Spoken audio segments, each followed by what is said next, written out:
Speaking of intersectional imperialism and the attempt to try to use intersectional rhetoric to defend neoliberalism and right-wing policies, we see the US government more and more not only exploiting woke rhetoric of superficial neoliberal identity politics to justify war around the world, tax cuts for the rich, brutalizing the poor, brutalizing working class people who are disproportionately poor, disproportionately Black and Latino and women.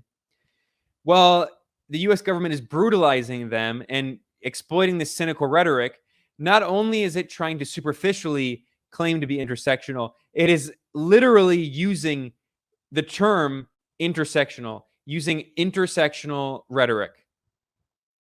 This was a pretty incredible development we saw. Here is the Biden White House. This is an official US government website, wh.gov, published an article talking about their, quote, intersectional approach. Here is the Secretary of State's, this is the State Department's Office on Global Women's Issues, saying the United States is proud to release its national strategy on gender equity. The intersectional strategy underscores our commitment to empowerment and participation. So while the US is waging wars around the world, militarily occupying huge swaths of the planet, brutalizing women and LGBTQ people, and by the way, pretty much everyone killed by US bombs, the vast majority are Black and brown. So while the US is literally using intersectional rhetoric like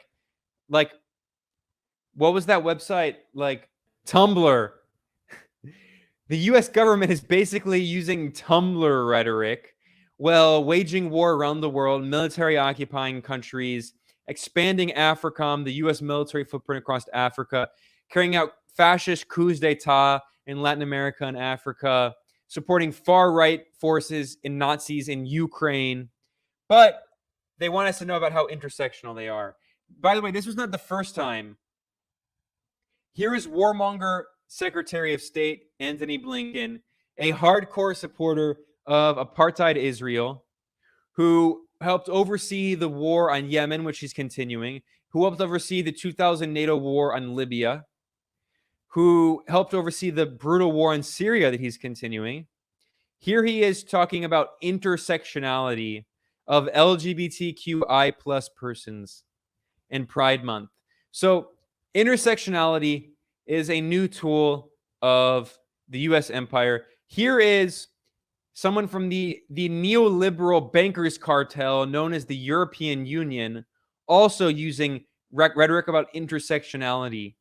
Again, I remember like a decade ago when when intersectionality was like this radical woke thing on Tumblr, and now we see how it's been completely emptied of meaning and turned into a buzzword used by neoliberal imperialists who are waging war around the world and brutalizing poor people and Black people and brown people and women and LGBT people.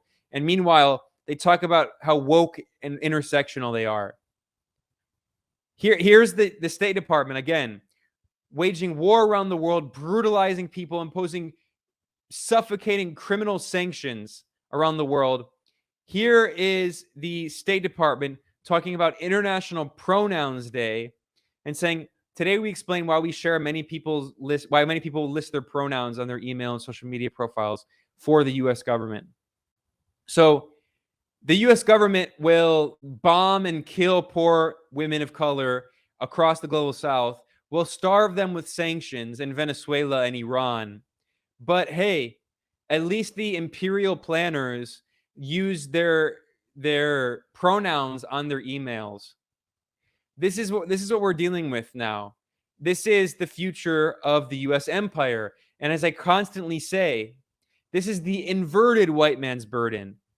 100 years ago, the US government insisted that it had to carry out its colonial activities and brutalizations and schemes around the world in the name of civilization, of spreading the so-called white man's burden. Now it does the exact opposite. The US empire insists it has to bomb countries, and brutalize and occupy some countries to defend intersectionality and human rights and LGBT rights and women's rights and anti-racism. None of these things, none of these policies that it actually implements at home, while brutalizing oppressed nations at home and brutalizing them around the world. But that is the strategy of empire. And the most cynical example of this is the US military, the blood soaked warmongers in the US military doing precisely this.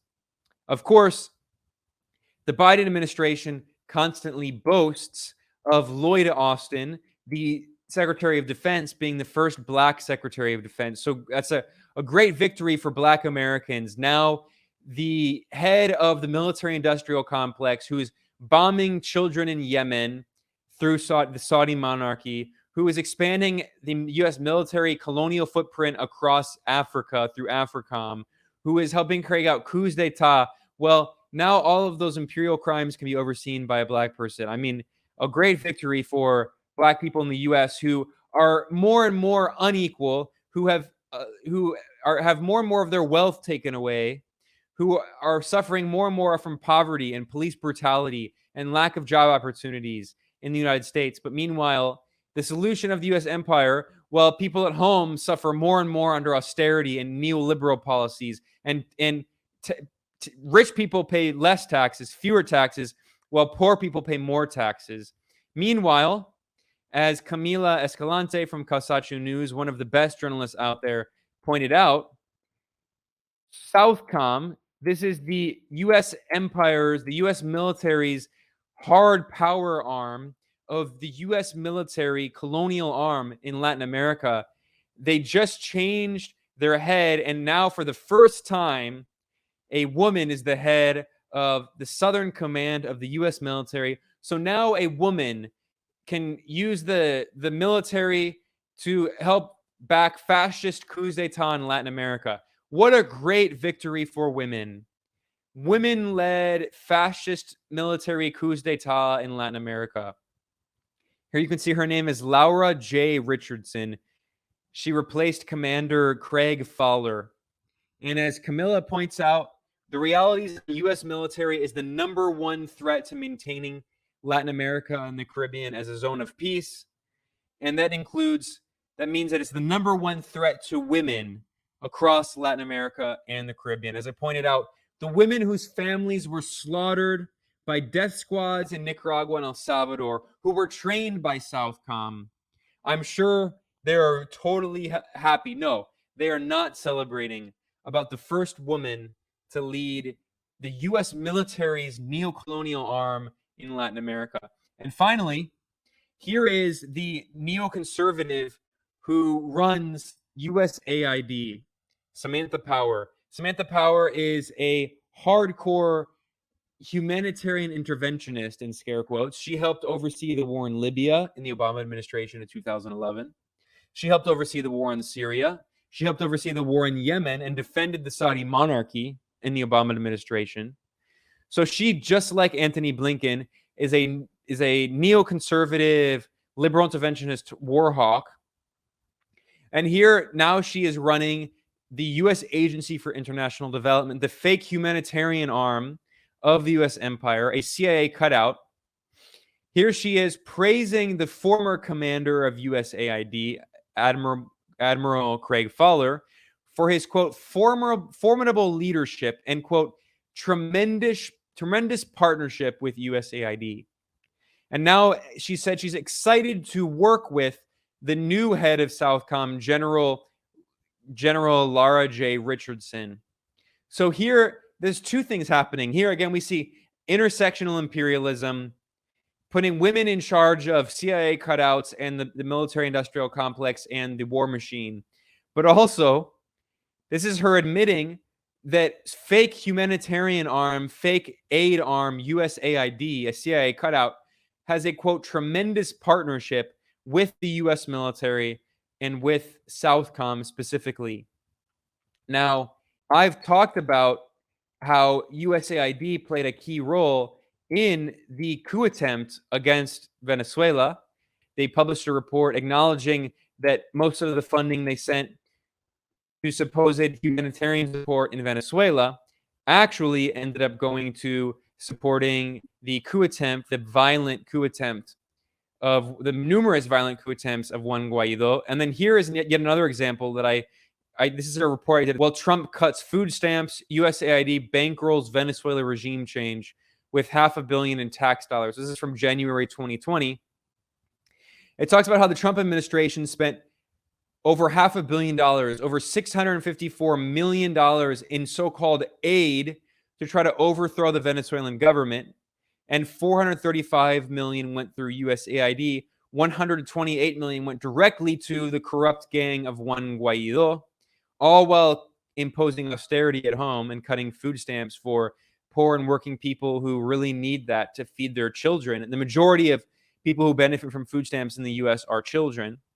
Here is U.S. Southern Command boasting back in February 2019 of working together with USAID and the State Department to provide so-called aid to Venezuelans. So, meanwhile, while the U.S. government claims to be supporting intersectionality, the U.S. government is literally using the term intersectionality. And while the U.S. government is carrying out coups d'etat, coup attempts around the world, and brutalizing the world, we see that the same institutions carrying out these policies, USAID, which is the CIA cutout trying to fund the so-called humanitarian efforts and funding so-called NGOs that support so-called women's rights and LGBT rights in scare quotes. Meanwhile, they're working directly hand in glove with the U.S. war machine to continue to expand the hard fist of U.S. hegemonic imperial power around the world. That is, my friends, intersectional imperialism in a nutshell.